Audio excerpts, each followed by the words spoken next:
Esto no es un simulacro.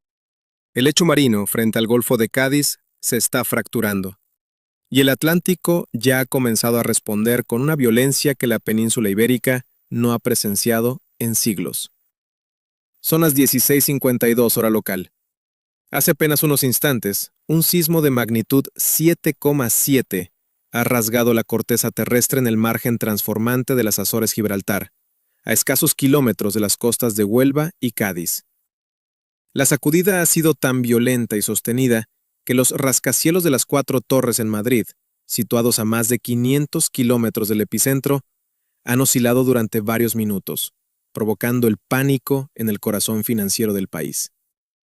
Pero la onda de choque inicial es solo el prólogo de una crisis de proporciones históricas. La Red Sísmica Nacional, bajo el mando del Instituto Geográfico Nacional, IGN, ha emitido un comunicado que va mucho más allá de un informe rutinario. Se ha activado, por primera vez, el protocolo de alerta ante un megaterremoto catastrófico. La probabilidad de una ruptura total en los segmentos adyacentes de la falla ha escalado de forma crítica. Esta alerta roja afecta de manera inmediata a más de 182 municipios costeros, desde la desembocadura del Guadiana en Huelva hasta las costas de Algeciras y el litoral gaditano. Más de 170,000 residentes han recibido órdenes de evacuación inmediata. Las sirenas de emergencia están atronando en localidades como Isla Cristina, Chipiona y San Fernando. En las pantallas de los hogares españoles, la programación habitual de RTVE se ha cortado abruptamente para mostrar gráficos de emergencia con un mensaje insistente. Tsunami. Evacúen a zonas altas. No regresen bajo ningún concepto. España se encuentra hoy en un umbral geológico aterrador, atrapada entre la devastación de un temblor de 7,7 y la amenaza inminente de un evento sísmico de escala planetaria. Para comprender la gravedad de este momento, debemos mirar más allá de los edificios agrietados y los convoyes de la UME que ya se despliegan por la A49.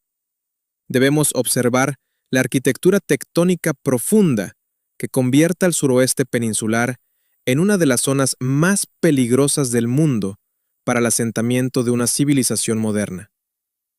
El sismo de hoy se originó a una profundidad de tan solo 19 kilómetros. En términos geofísicos, es una profundidad excepcionalmente somera. Estos eventos son conocidos por su letalidad, ya que la energía sísmica tiene una distancia mínima para disiparse antes de golpear la superficie. La intensidad medida en la escala EMS 98 ha alcanzado un grado 6 a 7 en las zonas más afectadas. Sin embargo, lo más inquietante para los ingenieros es el tipo de ondas generadas. Los sensores en la cuenca del Guadalquivir han registrado movimientos de suelo de periodo largo de clase 3. No son sacudidas bruscas que rompen vajillas, son ondas lentas y ondulantes que se acoplan perfectamente a la frecuencia de resonancia de las grandes infraestructuras. Un movimiento de clase 3 hace que sea casi imposible permanecer de pie y convierte los pisos superiores de los edificios de Sevilla y Madrid en péndulos gigantescos capaces de colapsar estructuras que no estén preparadas para esta torsión extrema. Pero mientras el suelo aún vibra, el verdadero monstruo se desplaza bajo el agua. El sismo ha desplazado un volumen incalculable de agua marina, activando un tsunami cuya primera cresta de 80 centímetros ya ha impactado en el puerto exterior de Huelva. El nivel del agua sigue subiendo, y los modelos matemáticos del Instituto Español de Oceanografía advierten que la segunda y tercera ondas, reforzadas por la refracción en la plataforma continental, podrían alcanzar alturas de hasta 3 metros en Mazagón y la bahía de Cádiz. El reloj geológico ha comenzado a correr, y para miles de personas cada segundo cuenta para alcanzar una cota superior a los 20 metros sobre el nivel del mar. Cronología del colapso. A las 16:52:03 del 14 de mayo de 2026, la estación sísmica de la Red Nacional en el archipiélago de las Chafarinas y la red de sensores de fondo marino, OBS, desplegada al suroeste del Cabo de San Vicente, registran una anomalía súbita, una ruptura de falla de tipo transpresivo que se propaga a 2,8 kilómetros por segundo. No es una vibración rutinaria. Es la liberación de una energía acumulada durante más de 250 años de convergencia entre las placas euroasiática y africana, que aquí se encuentran a un ritmo de 4 a 5 milímetros anuales. A las 16:52:45, las ondas primarias, P, golpean el litoral de Huelva, activando el Sistema de Alerta Temprana de Terremotos, EEWS, del Instituto Geográfico Nacional. En los Centros de Control de Emergencias 112 de Andalucía, las pantallas se tiñen de un rojo violento. El análisis geofísico inicial es devastador. El foco se localiza a escasos 19 kilómetros de profundidad, dentro de la corteza frágil, justo en el sistema de fallas que compone la estructura de la herradura y el Banco de Guadalquivir. Los datos de monitoreo de la red GNSS, Sistema Global de Navegación por Satélite, muestran que, en cuestión de segundos, el bloque tectónico al sur de la falla se ha desplazado más de 4 metros hacia el noroeste. Esta deformación no es solo horizontal. La componente vertical ha sido suficiente para levantar el lecho marino de forma masiva, inyectando una energía potencial gravitatoria en la columna de agua que ahora se traduce en ondas de presión hidrodinámica moviéndose a 800 kilómetros por hora hacia la costa española. A las 16:55:12, los sismógrafos en el Observatorio de San Fernando, Cádiz, quedan fuera de escala. El registro técnico confirma lo que los geólogos temían: movimientos de suelo de periodo largo de clase 3. Mientras en las calles de Huelva el suelo se licúa bajo el fenómeno de la licuefacción, donde los depósitos arenosos de las marismas del Oviel y el Tinto se comportan como un líquido bajo presión, tragándose vehículos y cimientos de naves industriales. En Sevilla, la estructura de la Torre Sevilla comienza a experimentar una oscilación de baja frecuencia de casi 1,5 metros de amplitud en su cúspide.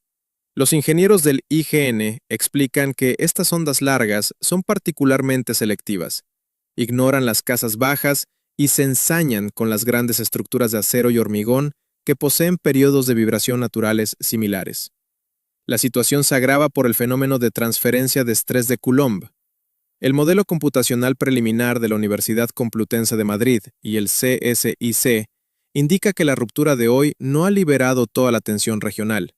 Al contrario, ha cargado peligrosamente los segmentos adyacentes de la falla de San Vicente y, lo que es más alarmante, ha aumentado la presión sobre la falla de Alhama de Murcia y la zona sísmica de Granada. Estamos ante un efecto dominó tectónico. La probabilidad de un segundo evento de magnitud superior a 7,0 en las próximas 48 horas ha pasado de un residual 0,01% a un aterrador 15%. A las 17:05, la Unidad Militar de Emergencias, UME, recibe los primeros informes de daños estructurales críticos desde el Polo Químico de Huelva. La refinería de La Rábida ha activado sus protocolos de parada de emergencia tras detectar deformaciones en los tanques de almacenamiento de crudo. Los sensores de presión en los gasoductos que conectan con el Magreb muestran caídas de tensión que sugieren fracturas en los puntos de anclaje submarinos. En la autovía A49, que conecta Sevilla con Portugal, el viaducto sobre el río Piedras presenta una grieta de cizalla de 20 centímetros, dejando bloqueados a miles de ciudadanos que intentan huir de la costa hacia el interior. Los expertos citan el informe del IGN. La ruptura se ha producido en una zona de acoplamiento fuerte, donde la placa africana se subduce bajo la ibérica en un sistema de goteo litosférico. El volumen de roca desplazado se estima en 1.200 kilómetros cúbicos. Esta cifra no es solo un dato académico, representa una masa física cuya inercia ha alterado ligeramente la rotación local detectada por los relojes atómicos de alta precisión en Madrid. La vulnerabilidad de la infraestructura española queda expuesta. El 40% de las edificaciones en el casco histórico de Cádiz y el puerto de Santa María han sufrido daños de grado 4 en la escala de vulnerabilidad, con caída de cornisas y colapsos parciales de muros de carga. El reloj sigue avanzando. A las 17:12, mientras el nivel del mar en la boya de Mazagón desciende bruscamente, una señal inequívoca de que el mar se está retirando para regresar con toda su furia, el Centro Nacional de Alerta de Tsunamis emite una actualización de emergencia. No es solo una ola, es un tren de ondas. La primera, de 80 centímetros, ha sido el aviso. La segunda, modelada con datos de batimetría láser, se espera que supere los 3,5 metros al entrar en el estuario del Guadalquivir, amenazando con inundar las zonas bajas de Doñana y llegar hasta los muelles de Sevilla capital. La red de comunicaciones móviles en el suroeste de España ha colapsado por saturación, dejando a miles de personas sin recibir los mensajes de alerta de protección civil en sus teléfonos. El silencio administrativo en las zonas sin cobertura es ahora el preludio del desastre. Para los sismólogos del Instituto Geográfico Nacional, lo que está ocurriendo hoy no es una sorpresa estadística, sino el cumplimiento de una profecía geofísica escrita en los sedimentos del Mioceno. La península ibérica no es un bloque sólido, es una microplaca atrapada en una prensa hidráulica planetaria entre la inmensa placa euroasiática y la placa africana. Al mirar hacia atrás, el paralelo histórico es inevitable. El gran terremoto de Lisboa de 1755. Aquel 1 de noviembre, la Tierra se rasgó de manera similar, generando una magnitud estimada hoy en 8,5, con un epicentro situado en la misma zona de fractura que estamos monitoreando ahora. En Cádiz, las crónicas de la época describen olas de más de 12 metros, que superaron las murallas defensivas y penetraron hasta el barrio de la Viña, matando a miles de personas. Pero la diferencia crítica entre 1755 y 2026 es el estado de acoplamiento del sistema tectónico actual. Mientras que aquel sismo fue una ruptura masiva y profunda, el evento de magnitud 7,7 de hoy ha ocurrido en un segmento que los científicos del CSIC denominan la estructura de la herradura, un área de deformación activa donde la litosfera se dobla sobre sí misma bajo una presión lateral extrema. Las estadísticas de peligrosidad sísmica para España ya advertían de este riesgo inminente. Los mapas de peligrosidad, PSHA, desarrollados por la Universidad de Granada y el IGN, situaban sistemáticamente al suroeste peninsular y al Arco de Alborán en la franja de máxima aceleración sísmica. El modelo sísmico nacional, basado en la norma de construcción sismo resistente NCSE-02, fue diseñado bajo la premisa de que los eventos de gran magnitud en el margen atlántico tienen periodos de retorno de entre 450 y 600 años. Sin embargo, la geofísica moderna ha revelado un ciclo más complejo de eventos precursores y sismicidad disparada que reduce estos tiempos de forma drástica. El sismo de hoy es un gemelo técnico del terremoto del Cabo de San Vicente de 1969, que con una magnitud de 7,8 ya dio una señal de aviso ignorada por muchos. La diferencia radical hoy es la densidad de población y la dependencia absoluta de una infraestructura tecnológica hipersensible a las vibraciones de baja frecuencia. Lo que hace este evento especialmente aterrador para la comunidad científica es el acoplamiento con otros sistemas geológicos peninsulares. Se está observando lo que los expertos llaman una crisis sísmica en cascada.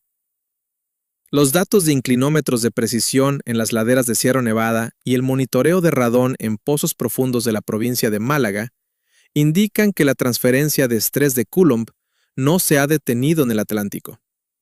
La presión tectónica se está propagando hacia el este, hacia el mar de Alborán, a través de lo que se conoce como el complejo de fallas de las cordilleras béticas. Existe un vínculo geodinámico documentado entre la falla de Marqués de Pombal en el oeste y la falla de Alhama de Murcia, en el este. En 2011, Lorca sufrió las consecuencias de una ruptura pequeña, pero extremadamente superficial. Ahora, los modelos de deformación por satélite, INSAR, muestran que toda la placa del Alborán está bajo una carga de cizalla sin precedentes. Si la falla de Al-Idrisi en el mar de Alborán cediera como respuesta al empuje del Atlántico, España se enfrentaría a un desastre multizonal, tsunamis en el Atlántico y colapsos estructurales simultáneos en el sureste mediterráneo. El análisis de los núcleos de sedimentos marinos extraídos por el buque oceanográfico Hespérides en campañas anteriores ya había identificado megaturbiditas, capas de lodo y arena desplazadas por tsunamis antiguos de dimensiones bíblicas. Estos registros geológicos indican que el Golfo de Cádiz ha sido golpeado por eventos de escala masiva al menos 15 veces en los últimos 7.000 años.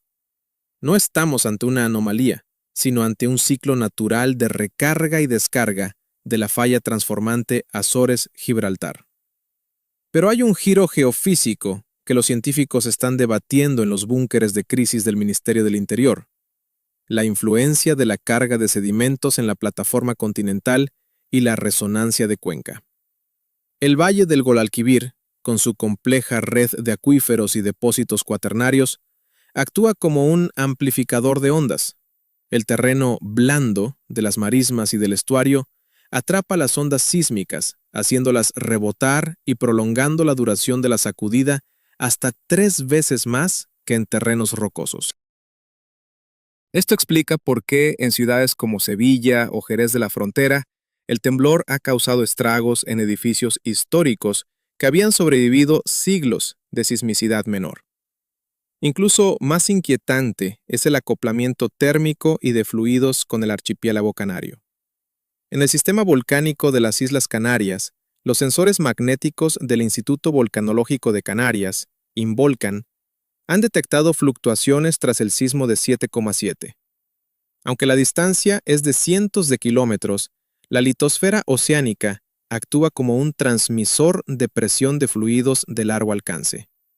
Se teme que el ajuste de la placa africana, forzado por la ruptura actual, altere los reservorios magmáticos a profundidades de 30 kilómetros bajo Tenerife o La Palma, desencadenando una reactivación volcánica simultánea. Esta interconexión entre la tectónica peninsular y la dinámica de los puntos calientes oceánicos es la pesadilla logística definitiva para la protección civil española. Un escenario donde el país debe gestionar un tsunami en Huelva, una crisis de réplicas en Granada y una potencial erupción en Canarias en menos de una semana. La ciencia nos dice que la Tierra no es un conjunto de piezas estáticas, sino un organismo acoplado. Cuando una arteria se rompe en el Cabo de San Vicente, todo el sistema circulatorio geológico de España entra en shock y el riesgo se propaga de forma inevitable por todo el territorio nacional.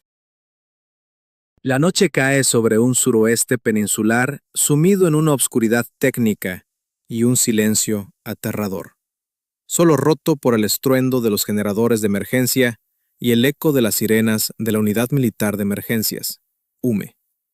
El impacto humano de esta crisis no es una cifra abstracta. Se mide en los miles de historias de supervivencia que están ocurriendo ahora mismo en los centros de evacuación de Huelva, Cádiz y Sevilla. Manuel, un marinero de Barbate que presenció el retroceso del mar a las 17:15, describe una escena de pesadilla. El puerto se vació en segundos. Los barcos quedaron varados en el lodo, inclinados sobre sus costados. El silencio que siguió fue lo más aterrador que he oído en mi vida. Solo sabíamos que teníamos que correr. Manuel y su familia lograron alcanzar el Cerro del Castillo apenas minutos antes de que el primer tren de ondas golpeara los muelles, destruyendo la flota artesanal y arrastrando contenedores de carga como si fueran piezas de juguete. En el Centro de Recepción de Datos del Instituto Geográfico Nacional en Madrid, la tensión es absoluta. Ana Belén García, sismóloga de guardia con 15 años de experiencia, relata el momento del colapso de los sistemas de telemetría. Vimos cómo las estaciones de Huelva y Aljaraque dejaban de emitir datos una a una. No fue un fallo eléctrico, fue el movimiento del suelo el que arrancó físicamente las antenas. Sabíamos que, con un sismo de 7,7 tan cerca, el margen de maniobra para el tsunami era de menos de 45 minutos. Lanzar la alerta masiva fue lo único que pudimos hacer antes de que nuestras propias pantallas en la sede de Madrid comenzaran a vibrar por la llegada de las ondas superficiales. La logística de la evacuación está siendo una pesadilla técnica. Más de 170,000 personas han sido desplazadas de forma oficial, pero las estimaciones de Protección Civil sugieren que el número real de ciudadanos huyendo del litoral supera los 300,000. La autovía A49 se ha convertido en una trampa de metal. El colapso del viaducto sobre el río Piedras y las grietas transversales en el asfalto cerca de Chucena han detenido el flujo de vehículos, dejando a miles de personas vulnerables en zonas bajas. Los helicópteros Cougar de la UME, despegando desde la base de Morón de la Frontera, realizan vuelos de reconocimiento constantes, detectando focos de incendios en el polo químico de Huelva, provocados por la ruptura de líneas de gas natural y tanques de almacenamiento de benceno. La prioridad absoluta es evitar que las inundaciones por el tsunami alcancen las balsas de fosfoyesos, lo que provocaría un desastre ecológico sin precedentes en el estuario del Odiel. El impacto económico inicial es escalofriante. El Ministerio de Economía, en una evaluación preliminar de urgencia, cifra los daños estructurales y la pérdida de actividad en más de 52,000 millones de euros. No es solo el coste de reconstruir los puertos de Algeciras y Huelva, motores logísticos de la economía española. Es el colapso del sector asegurador y la paralización total del turismo en la Costa de la Luz y la Bahía de Cádiz. Los daños en el patrimonio histórico son incalculables. La Catedral de Sevilla ha registrado grietas estructurales en su cimborrio y la Giralda ha sufrido oscilaciones que han comprometido los anclajes de sus campanas. En Cádiz, el castillo de San Sebastián ha quedado parcialmente sumergido y la muralla histórica presenta brechas en varios puntos tras el embate de las olas. La Red de Energía y Comunicaciones de España ha sufrido un golpe crítico. El Centro de Control de Red Eléctrica, REE, informa de la desconexión automática de 3 subestaciones clave en Andalucía Occidental debido a cortocircuitos provocados por la licuefacción del suelo. Esto ha dejado a más de 1,2 millones de personas sin suministro eléctrico.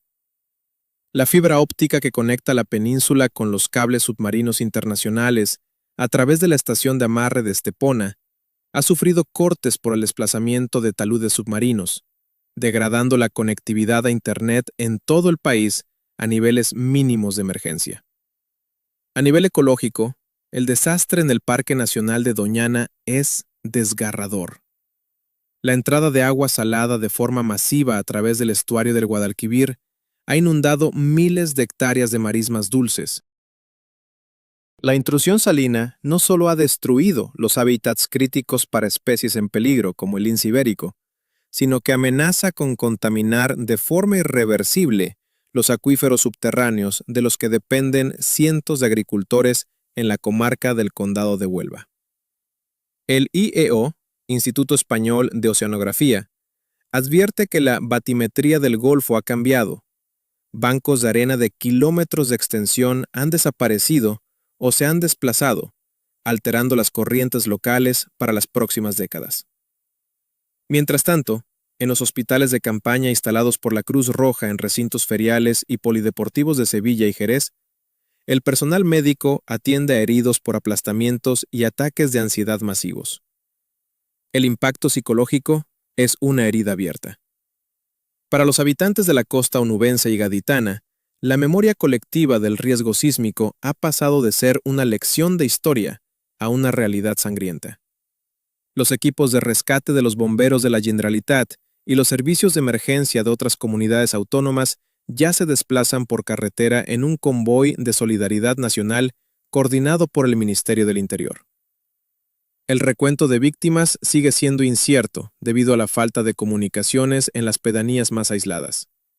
La UME Ha activado protocolos de búsqueda y rescate urbano, USAR, en el casco antiguo de Huelva, donde los edificios anteriores a la normativa sísmica de 2002 han sufrido colapsos de forjados. Cada réplica del terremoto, algunas alcanzando magnitudes de 5,4, envía ráfagas de pánico a los campamentos de refugiados, donde la gente se pregunta si este es el final del evento o simplemente el precursor de algo mayor. El gobierno de España ha solicitado la activación del sistema Copernicus de la Unión Europea para obtener imágenes de satélite de alta resolución que permitan cartografiar la extensión de la inundación y los movimientos de ladera en la Sierra de Aracena, donde las lluvias de la semana pasada han inestabilizado el terreno, aumentando el riesgo de deslizamientos masivos provocados por las vibraciones. España está herida. Su infraestructura crítica está al límite de su capacidad operativa y la factura en euros de esta catástrofe seguirá aumentando a medida que el agua se retire y revele la verdadera escala de la desolación bajo el sol de Andalucía. La magnitud 7,7 registrada hoy no es el final de la crisis. En términos geodinámicos, es apenas la ruptura del primer sello. Los modelos de transferencia de estrés de Coulomb, procesados por el supercomputador Mare Nostrum en Barcelona, revelan una realidad inquietante. El sismo del Atlántico ha cargado de forma crítica el complejo sistema de fallas que atraviesa el sur de España. La pregunta que desvela a los geofísicos del IEGN no es si habrá otra réplica, sino cuándo y dónde golpeará el siguiente eslabón de la cadena tectónica. El reloj no se ha detenido, simplemente se ha acelerado. Los datos indican que la falla de Alhama de Murcia, la misma que causó la tragedia de Lorca en 2011, ha experimentado un incremento de presión de 0,5 bares en menos de 6 horas. Para una falla que ya se encontraba en el final de su ciclo de carga, este empuje externo es el detonante perfecto para un evento de magnitud 6,5 o superior en una zona con infraestructuras críticas y alta densidad de población. El escenario hipotético para los próximos meses en territorio español es sombrío. Los expertos en ingeniería sísmica advierten sobre la vulnerabilidad acumulada. España posee miles de kilómetros de infraestructura vital que nunca ha sido probada frente a un ciclo de sismicidad persistente. El corredor mediterráneo, las plantas de regasificación de Huelva y Cartagena y las conexiones eléctricas con el norte de África están situadas sobre lo que hoy es un polvorín geológico. Si la placa de Alborán responde con una ruptura masiva, el daño económico acumulado podría superar los 150.000 millones de euros, obligando a una reestructuración total de los presupuestos generales del Estado y provocando una crisis de deuda sin precedentes. No se trata solo de reconstruir edificios, se trata de la viabilidad de la vida urbana en el arco mediterráneo y atlántico. La vulnerabilidad de la infraestructura crítica española queda patente al analizar el sistema energético. La central nuclear de Almaraz, aunque situada en un macizo granítico aparentemente estable, en Extremadura, debe monitorizar ahora con precisión quirúrgica sus sistemas de refrigeración ante la posibilidad de sismos inducidos o réplicas de gran alcance que afecten a la cuenca del Tajo. Las presas hidroeléctricas de la cuenca del Guadiana y el Guadalquivir, muchas de ellas construidas en décadas donde las normativas sísmicas eran menos rigurosas, enfrentan ahora el riesgo de colapsos en cascada. Un fallo estructural en una gran presa por una réplica de magnitud 6,0 no solo causaría inundaciones catastróficas, sino que dejaría al país en una situación de déficit energético estructural durante años. A medida que avanzamos hacia el final de 2026, la ciencia nos obliga a considerar el escenario de ruptura total. Los geólogos del CSIC han identificado un gap sísmico o vacío de energía en el banco de Gorringe y la zona de la falla de Marqués de Pombal. La energía liberada hoy es solo una fracción de lo que el sistema es capaz de generar. Si el segmento central de la falla de Azores, Gibraltar, decidiera romperse de forma íntegra, España se enfrentaría a un sismo de magnitud 8,5 o 9,0, un evento de escala similar al de 1755. En ese escenario, las actuales barreras de contención y los protocolos de evacuación de 45 minutos serían insuficientes. La costa española se transformaría permanentemente, con la pérdida definitiva de miles de kilómetros cuadrados de territorio bajo el nivel del mar y la migración forzosa de millones de personas hacia el interior de la meseta. El impacto social de vivir bajo una alerta de megaterremoto permanente cambiará la psicología de la nación. La resiliencia ya no será una opción, sino una necesidad de supervivencia. La integración de sistemas de alerta temprana en cada teléfono móvil, la realización de simulacros nacionales mensuales y la inversión masiva en refuerzo de edificios se convertirán en la nueva normalidad. Pero la tecnología tiene un límite frente a la fuerza bruta de las placas tectónicas. La Tierra no negocia. El desplazamiento de la microplaca ibérica hacia el norte es un proceso inexorable que no se detendrá por nuestras necesidades económicas o sociales. Cerramos esta crónica con una certeza científica escalofriante.